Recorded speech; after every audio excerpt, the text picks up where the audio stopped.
Malaysia যাওয়ার স্বপ্ন দেখছেন, কিন্তু ভুল এজেন্সি, ফেক ভিসা বা ভুল তথ্যের কারণে হাজার হাজার মানুষ প্রতারণার শিকার হচ্ছে। অনেকে লাখ লাখ টাকা খরচ করেও গিয়ে পাচ্ছেন না ফর্ম ইস্ট ভিসা। তাহলে মালয়েশিয়া যাওয়ার আগে কি কি বিষয় অবশ্যই জানা দরকার, কোন কোন কাগজ লাগবে, মেডিকেল, ভিসা, কন্ট্যাক্ট সব কিছু নিয়ে কথা বলবো। আমি আপনাদেরকে স্টেপ বাই স্টেপ বুঝিয়ে দেওয়ার চেষ্টা করব।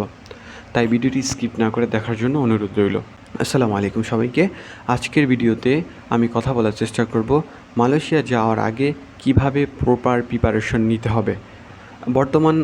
বর্তমানে অনেকেই মালয়েশিয়া যেতে চাচ্ছেন, কিন্তু সঠিক তথ্য না জানার কারণে অনেকেই ফ্রডের শিকার হচ্ছেন।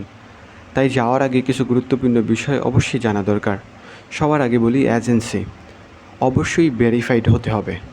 বিএমইটি অ্যাপ্রুভ এজেন্সি ছাড়া কারো হাতে 1 টাকাও জমা দিবেন না। আর কন্ট্রাক্ট পেপার অর্থাৎ চাকরির লিখিত চুক্তি ভালোভাবে পড়ে নেবেন। দ্বিতীয়ত, আপনার ডকুমেন্ট অর্থাৎ প্রয়োজনীয় কাগজপত্র ঠিক রাখতে হবে, যেমন পাসপোর্ট, আপনার এনআইডি কার্ড, আপনার মেডিকেল রিপোর্ট, আপনার পুলিশ ক্লিয়ারেন্স। সবগুলো ডকুমেন্টের ফটোকপি এবং গুগল ড্রাইভ ব্যাকআপ রাখবেন।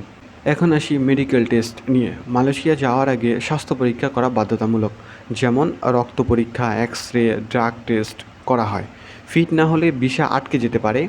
অনেক গুরুত্বপূর্ণ বিষয় হলো জব ডিটেলস আগে থেকে ক্লিয়ার হওয়া, যেমন স্যালারি কত, আপনি যে কোম্পানিতে যাচ্ছেন সেখানে ওভারটাইম আছে কি না, আপনার থাকা খাওয়ার সুযোগ কে দিবে, এইসব বিষয় আগে থেকে জেনে নেওয়া ভালো। সাথে যদি বেসিক ইংলিশ এবং বেসিক মালাই আপনি শিখে যেতে পারেন, তাহলে সেটা আপনার জন্য অনেক প্লাস পয়েন্ট হবে। আর সবচেয়ে গুরুত্বপূর্ণ কথা হলো, ট্যুরিস্ট ভিসা দিয়ে কাজ করার জন্য যাওয়া অনেক রিস্ক। তাই কেউ এই রিস্ক নেবেন না, কারণ মালয়েশিয়ার ল অনেক কঠিন। ভিডিও শেষে আপনার কাছে একটা প্রশ্ন: আপনি যদি মালয়েশিয়া যেতে চান, কোন কাজে যেতে চান? ফ্যাক্টরি, রেস্টুরেন্ট নাকি ড্রাইভিং? কমেন্ট করে অবশ্যই জানাবেন। আর ভিডিওটি ইনফরমেটিভ মনে হলে একটি লাইক, একটি কমেন্ট এবং সাবস্ক্রাইব করতে ভুলবেন না।